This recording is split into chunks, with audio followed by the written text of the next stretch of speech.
मारता है, उधर से इधर लात मारता है। जिंदगी भी हमारे को फुटबॉल ही बनाता है। आप फुटबॉल नहीं हो।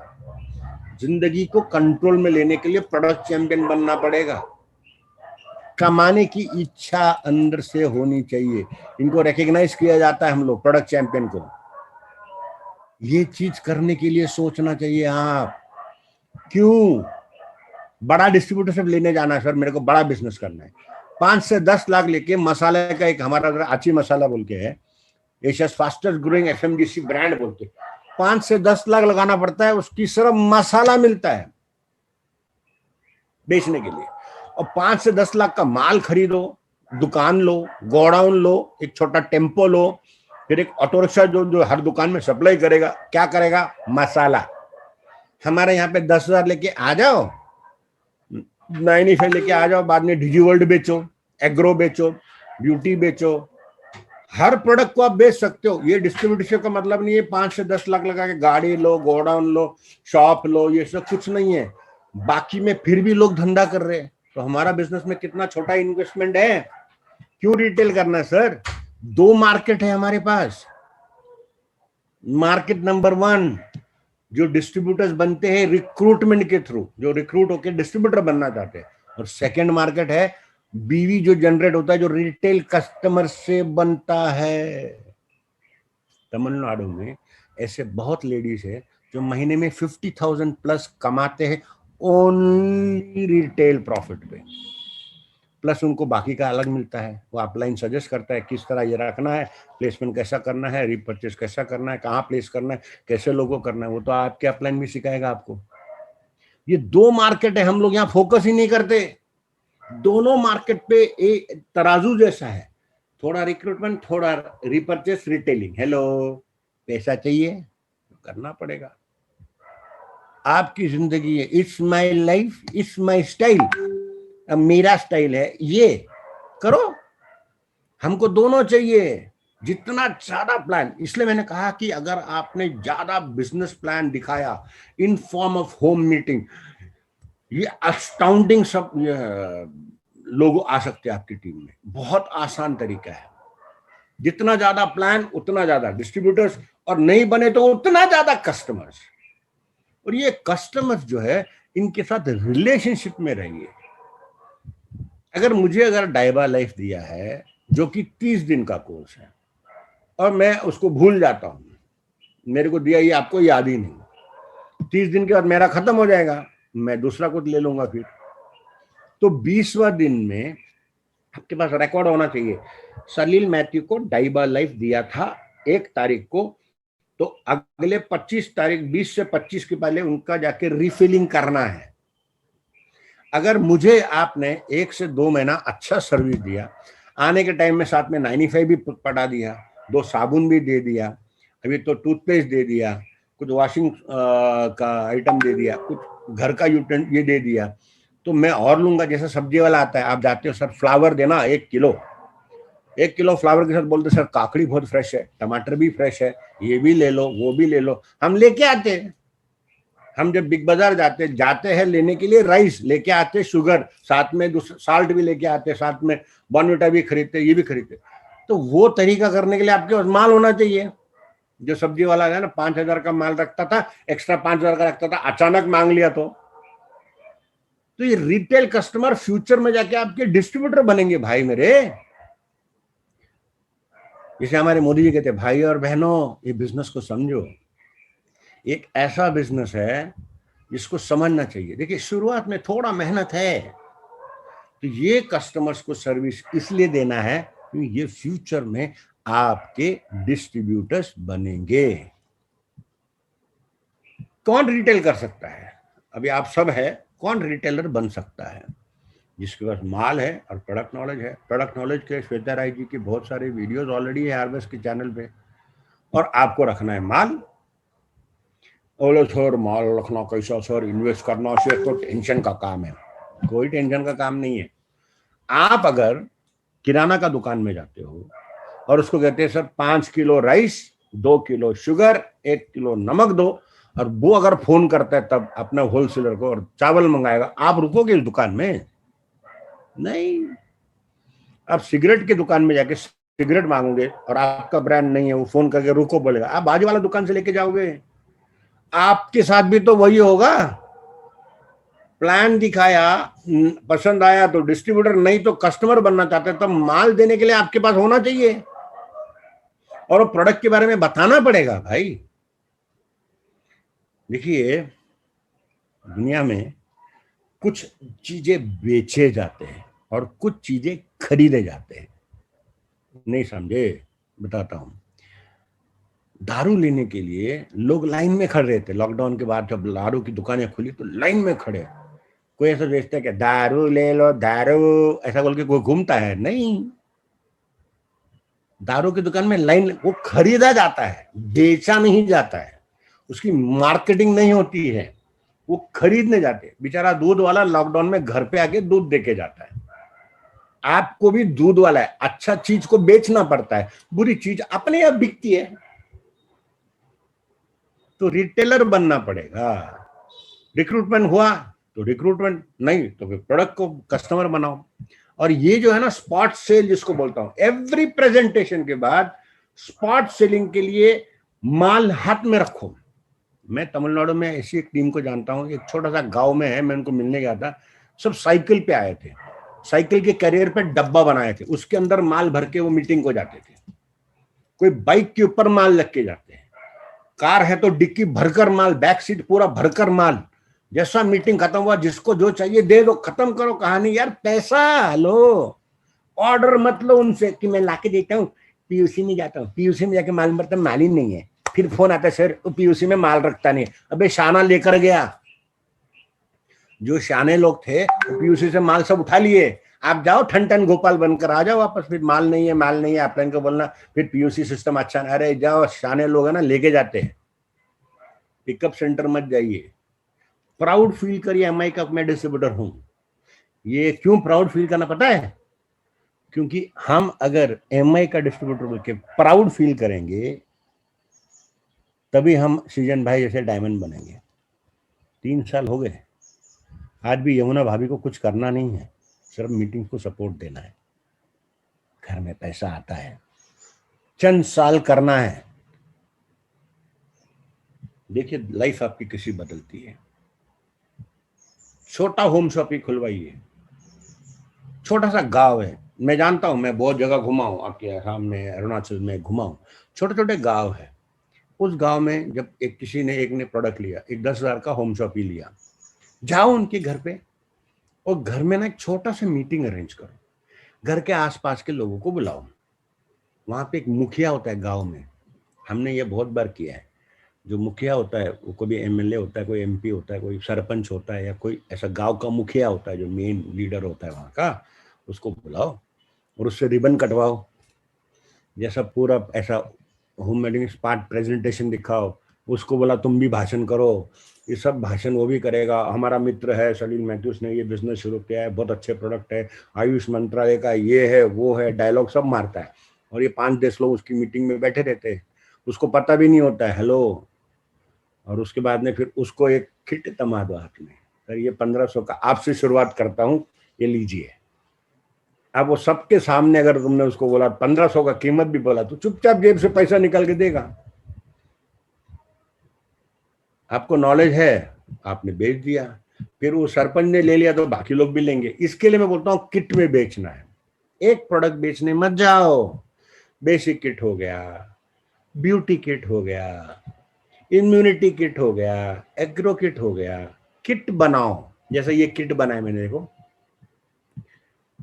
सिंपल सा किट, 15-25 एमआरपी, 10-10 डीपी, 515 मिल गया। यही किट दे दो। वो जो वीआईपी आदमी आया था, तो उसको तो ना बोल ही नहीं सकता कि उसने भाषण किया आपके लिए। उसने लिया तो बाकी 5 लोग भी ले लेंगे। मतलब ये आपका स्पॉट सेल हो गया।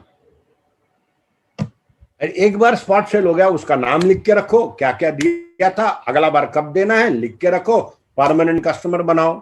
3-4 साल, 3-4 महीना उसको अच्छा सर्विस दो, डिस्ट्रीब्यूटर बना लो। कितना सिंपल बिजनेस है यार, कितना सिंपल। कस्टमर को हैंडल करो। डिस्ट्रीब्यूटर की बात नहीं कर रहा हूं मैं, कस्टमर। आवाज आ रही है? उत्तम जी। हाँ सर, आ रहे हैं। हाँ, कस्टमर अगर आप रहे तो कस्टमर को ऑब्जेक्शन करने का हक है। दिखाई भी दे रहा है ना स्क्रीन? हेलो? हाँ सर, दिखा रहे हैं। हाँ सर। तो जो कस्टमर रहता है उसको ऑब्जेक्शन करने का हक है। क्यों है? आप जब सब्जी लेने जाते हो, ये छोड़ो सब्जी, मछली लेने जाते हो, मछली को आप क्या करते हो? खोल कर देखते हो ये ताजा है, वाशी है, पुराना है, क्या है, आप ढूंढते हो। अगर आप जाते हो और पालक खरीदते हो, पालक का नीचे कीड़ा तो नहीं है, तो चेक करते हो, डाउट है आपको सब्जी वाले पे, तो आप भी कस्टमर हो, आपको भी डाउट है, वो भी कस्टमर है, उसको भी डाउट रहेगा। तो उनको सेटिस्फाई कराना आपका, डाउटिंग कस्टमर हर जगह होता है। तो उस डाउटिंग कस्टमर को अगर आपको प्रोडक्ट कस्टमर बनाना है, उसका सवालों का जवाब देना है। फक्र के साथ बोलिए ना। वो सेटिस्फाइड कस्टमर बन गया, उसको कन्विंस करके धीरे से फिर बाद में उसको डिस्ट्रीब्यूटर बनाना। ये प्रोसेस बता रहा हूं। या वो डिस्ट्रीब्यूटर बनेगा 2 महीने के बाद, या परमानेंट कस्टमर बनेगा। अपने को दोनों चलता है।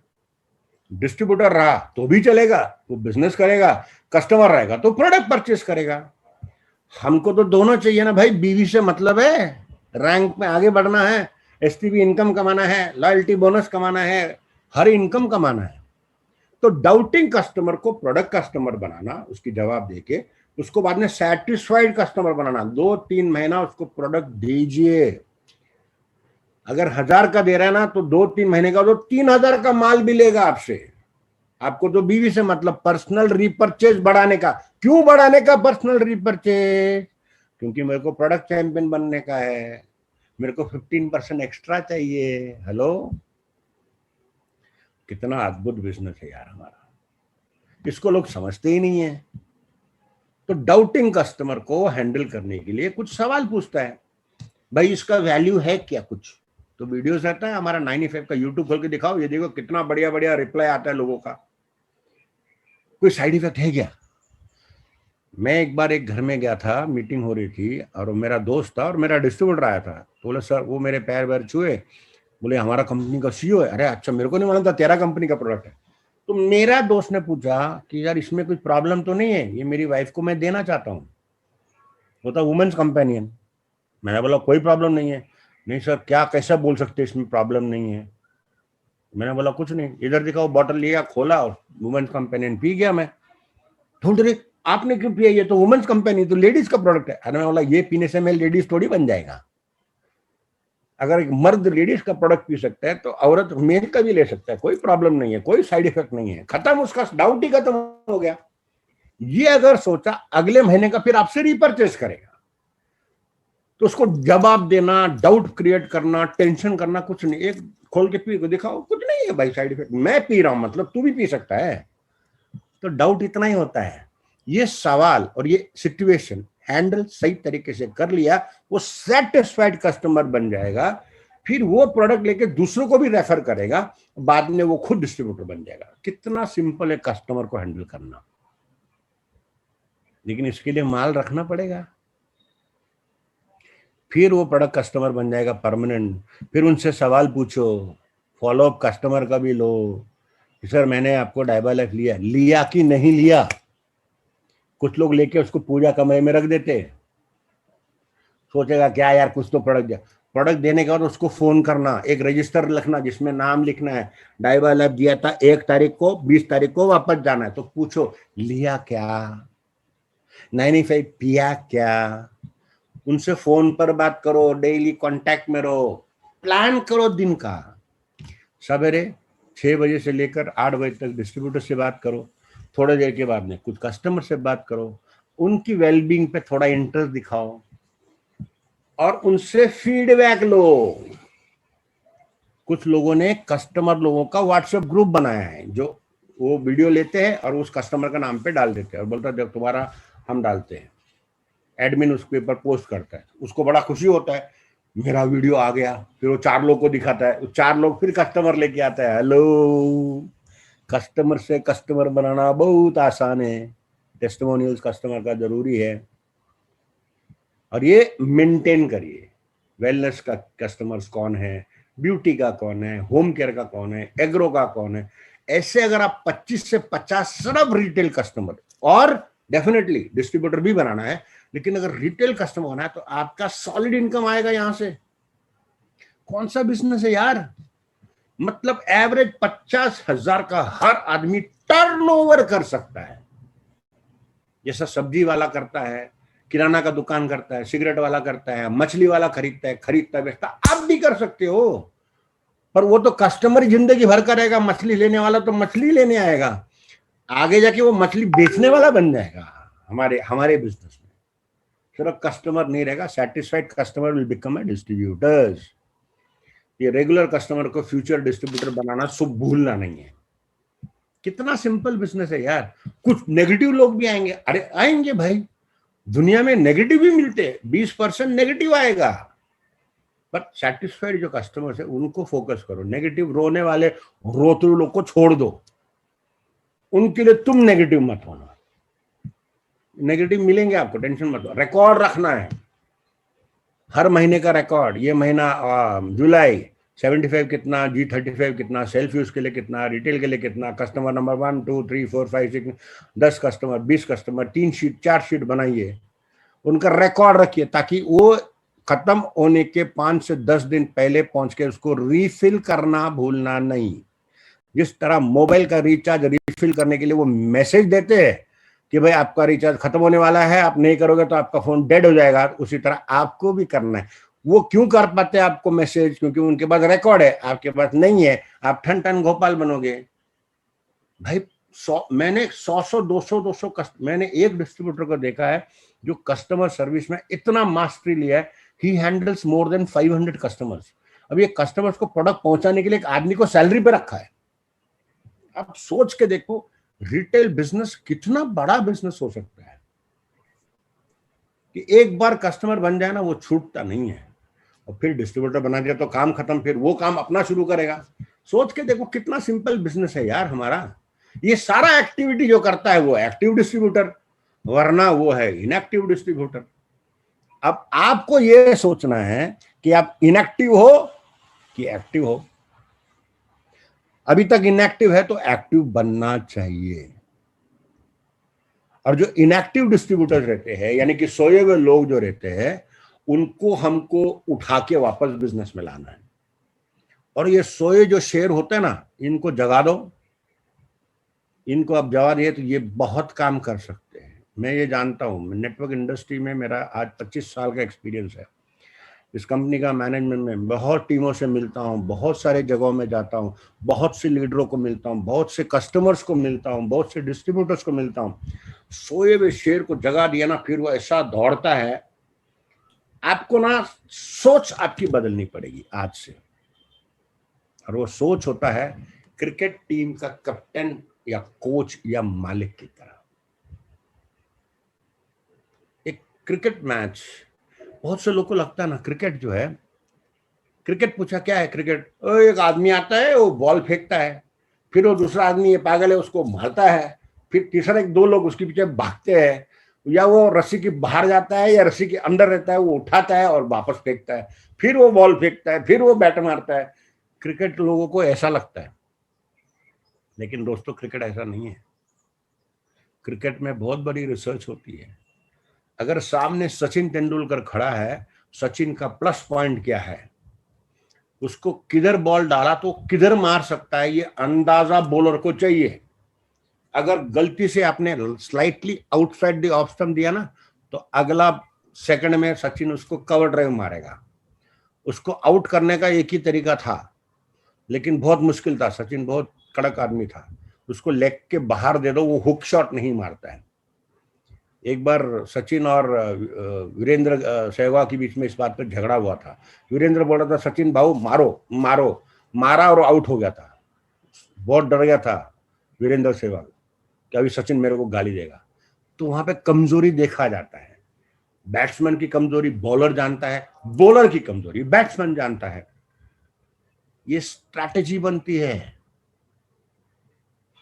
आप सोचिए बीसीसीआई जो हमारे क्रिकेट बोर्ड है, ये आईपीएल क्यों चलाते हैं पता है आपको? आईपीएल में बहुत सारे टीम खेलती है और उसमें बहुत सारे इंडियन क्रिकेट जो अपकमिंग क्रिकेट स्टार्स है वो खेलते हैं। सेलेक्टर्स की आंख ऐसा रहता है कैसा ये प्रोस्पेक्ट्स है। आईपीएल के जो प्लेयर्स है ना, हमारे बीसीसीआई का प्रोस्पेक्ट्स है, हमारा कैप्टन का प्रोस्पेक्ट्स है। वो ढूंढ रहे कौन खिलाड़ी को इंडियन टीम में लाना है, और उसके लिए अब अगर आप देखोगे, जैसे हमारे कलकत्ता नाइट राइडर का मालिक है शाहरुख खान, उनका भी एक कैप्टन होता है, उनका कोच होता है, कोच में बॉलिंग कोच होता है, बैटिंग कोच होता है, फील्डिंग कोच होता है, हेल्थ कोच होता है, मेन कोच होता है और कैप्टन होता है। ये सबको ड्यूटीज असाइन किया गया भाई, क्योंकि सिलेक्शन करना है। ये कोच का रोल क्या है? लोगों को सेलेक्ट करना टीम में रखने के लिए। आपको भी सेलेक्ट करना पड़ेगा। हजारों लोग असम में घूम रहे हैं, कौन है क्या है ढूंढो, उनको सिलेक्शन करके लाओ, बिजनेस प्लान दिखाओ। आपको अगर सचिन जैसा डायमंड बनना है ना, तो 11 खिलाड़ी होना चाहिए अच्छे। मैं नहीं बोल रहा कि हर आदमी को 11 खिलाड़ी एक दिन में मिल जाएगा, नहीं। हो सकता है 11 आने के बाद, वो 1100 बनने के बाद आपको 11 खिलाड़ी मिलेगा अच्छे लोग। हेलो, क्रिकेट खेलने वाले बहुत है आईपीएल में, लेकिन इंडियन टीम का जो सिलेक्शन होता है वो छानते हैं। इसीलिए बहुत सारे लोग माई लाइफ में जुड़ते हैं, उसमें से छाटो कौन अच्छा है, कौन मेरा डायमंड बनेगा। 11 खिलाड़ी चाहिए, ऑर्गेनाइजेशन 1 11 चाहिए, ऑर्गेनाइजेशन 2 अगर डायमंड बनना है तो 4 ऑर्गेनाइजेशन में 11 यानी 44 खिलाड़ियां आपकी टीम में होनी चाहिए। ऐसा सोचो ना कि 4 टीम का आप कैप्टन नहीं, आप मालिक हो, 4 आईपीएल का मालिक हो। शुरुआत में 2 आईपीएल टीम के मालिक हो, 2 ऑर्गेनाइजेशन, आईटीसी बनना है 2, समझ रहे हो? 11 खिलाड़ी, और ये खिलाड़ियों का ना परफॉर्मेंस चाहिए और इन्वेस्टिंग मेंटेलिटी के होने चाहिए। इन्वेस्टिंग मेंटेलिटी मतलब प्रोडक्ट रिपर्चेस करने की मेंटेलिटी होनी चाहिए। वो इन्वेस्टमेंट करते हैं, फिर उसको प्रॉफिट कमाते हैं, मीटिंग के लिए पैसा खर्चा करते हैं, टूर के लिए खर्चा करते हैं। तो इन्वेस्टिंग एंड परफॉर्मिंग मेंटेलिटी की प्लेयर्स चाहिए जो प्रेशर में भी काम करे। इसीलिए तो हम बोलते हैं कि प्रेशर होने के बावजूद भी कोरोना काल में 22,000 अचीवर्स माई लाइफ में बना है। These are the players who perform under pressure. आपके वहां पे कोरोना है, प्रॉब्लम है, फिर भी आप कर रहे हो, पूरी इंडिया में लोग कर रहे हैं। इसका मतलब है कि वो खिलाड़ी जो मार्केट में उतरे हैं, they are people who perform under pressure, जो प्रेशर में दब जाता है। अगर एक क्रिकेट का मैच है, पहला 4 खिलाड़ी 2 ओवर में आउट हो गया, 5वां आने पे बहुत प्रेशर रहेगा, और उस प्रेशर को हैंडल करके उसने अगर 100 रन बना लिया ना, उसका सीट परमानेंट हो जाता है। 11 खिलाड़ी वैसे होते हैं जो टीम में 11 रखेंगे। तो प्लेयर्स जो परफॉर्म करेगा, पास परफॉर्मेंस रहता है,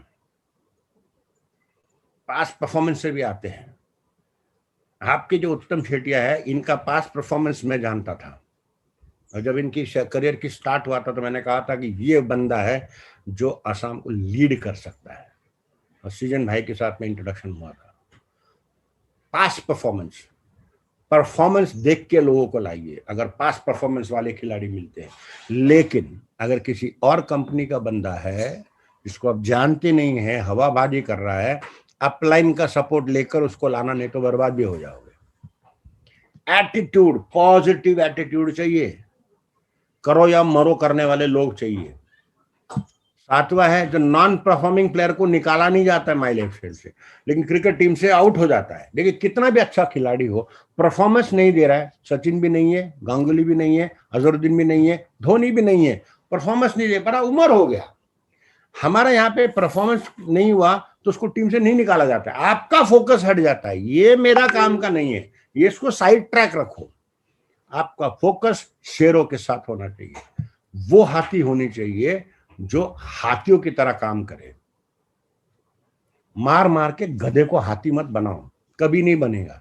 आप मारो किसी हाथी को, उसको फटाक से काम करेगा, और गधे को मारा तो गधा ही रहेगा। कुछ लोग ना गीली लकड़ियां जलाते हैं, बारिश होता है, लकड़ी जलाने की कोशिश करो, नहीं जलेगा। पेट्रोल डालो तो पेट्रोल जल जाएगा, लकड़ी नहीं जलेगा। ऐसे कुछ लोग होते हैं।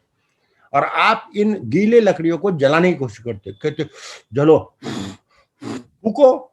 आप जितना फूकोगे उसमें से धुआं आएगा, आग नहीं आएगी। और जो सूखे लकड़ियां होती है ना, जो players who will perform under pressure, ये फटक से जल जाते हैं, इनको पेट्रोल की भी जरूरत नहीं, आग लग जाती है। आज जो अब ये जो 1000 लोग देख रहे हैं, ये सब सूखे लकड़ियां है। बैलेंस टीम होना चाहिए। बैलेंस टीम का मतलब बहुत सिंपल है। क्रिकेट में अगर सारे के सारे बैट्समैन हैं तो वो टीम नहीं जीत सकती। ये सारे के सारे बॉलर्स है तो भी टीम नहीं जीत सकती। सारे के सारे विकेट कीपर है तो भी नहीं जीत सकती। सारे के सारे फील्डर है तो भी नहीं जीत सकती। Balance team. तो आपके पास भी कुछ लोग ऐसे होंगे जिनके पास कला है रिटेलिंग करने का, वो भी चाहिए। कुछ लोगों के पास कला है रिपर्चेस करके लोगों को रिटेल करने का। कुछ लोगों के पास है जो स्पॉन्सरिंग अच्छा करते हैं। कुछ लोग अच्छे हैं जो ट्रेनिंग अच्छा करते हैं। तो बैलेंस टीम होना चाहिए। और फिर इनका रिव्यू सिस्टम, किस तरह खेलना है, प्लानिंग कैसा करना है। देखिए एक चीज मैं बताता हूं, जिंदगी में हर काम के लिए प्लानिंग जरूरी है। आप अपना बच्चे का बर्थडे भी है ना, प्लान करते हो कितने लोग आएंगे, 50 लोग, फिर 50 लोगों का खाने का प्लानिंग होता है, फिर वो ऑर्डर दिया जाता है, फिर वो ऑर्डर एग्जीक्यूट होता है बर्थडे के दिन, फिर उसकी एनालिसिस होती है कौन नाराज हो गया कौन नहीं। शादी में भी यही होता है, मैच में भी यही होता है। हर जगह में प्लानिंग, एग्जीक्यूशन और फिर पोस्टमार्टम यानी कि रिव्यू होना जरूरी है। हम माई लाइफस्टाइल में हर चीज का ये करते हैं, आप लोगों को सिखाने वाला हूं। और एक चीज 10वां जो बहुत इंपॉर्टेंट है, नए नए खिलाड़ियों की तलाश। जिस तरह आईपीएल चलाते, आपको प्रोस्पेक्टिंग करके नए नए लोगों का नाम आपका लिस्ट में ऐड करना है। किनको ऐड करना है? जिनकी नौकरी गई है, कोरोना काल में फाइनेंशियल क्रंच में आए बिजनेसमैन हो गए, जो मैंने स्टार्टिंग में बताया था। नए लोगों की तलाश करते रहिए। ये करेंगे तो 100% लिखता हूं कि you will rock in this business. मैं मैनेजमेंट की तरफ से एक ही एश्योरेंस है, आलोक भाई भी देते हैं, मैं भी दे रहा हूं, हमारे सब मैनेजमेंट देते, कभी भी बुलाइए, any time we are ready to support. Because ये टीम के साथ में एक स्पेशल हमारा रिलेशनशिप है, बहुत स्पेशल रिलेशनशिप है। बिकॉज ये मेरा भाई सीजन भाई का है। लिख कर देता हूं दोस्तों, आप जब भी बुलाएंगे ना, हमारा कोई ना कोई बंदा जरूर आएगा, कोई ना कोई जरूर आएगा। उत्तम शेटिया जी हो गए, जितने भी हमारे सीनियर लीडर्स हैं ना, ये सब दिल से बिजनेस करते हैं, दिल से। मेरी सबसे रिक्वेस्ट है, ये बिजनेस को आज से सीरियसली करिए, ये आपका लाइफ बदलेगा। इसका गहराई जानिए। जिस तरह हम अगर आसाम में जाते हैं, ब्रह्मपुत्र रिवर बहता है, उसकी गहराई होती है, उसकी चौड़ाई होती है, बारिशों में उसकी चौड़ाई बढ़ जाती है। हमारा बिजनेस की चौड़ाई और गहराई को समझिए। यहाँ पे आदमी देखा नहीं जाता है, कौन है, क्या बैकग्राउंड से है। हम एक ही चीज देखते हैं, क्या आपके अंदर आग है, क्या आपके अंदर आपका लाइफ चेंज करने की इच्छा है। आज उत्तम शेटिया बहुत बड़ा आदमी नहीं था, मनोज नियोग बहुत बड़ा आदमी नहीं था, वितुपन दास जी बड़े लोग नहीं थे। आज उनकी लाइफ क्यों बदला? जितने भी हमारे नॉर्थ ईस्ट के लीडर्स हैं, सबका नाम नहीं ले रहा हूं, ये सबकी लाइफ क्यों बदला? क्योंकि उन्होंने चाहा कि उनका लाइफ बदले। अगर आप चाहते हो आपकी जिंदगी बदले, अगर आप चाहते हो कि आपकी जिंदगी बदले, तो दोस्तों आपको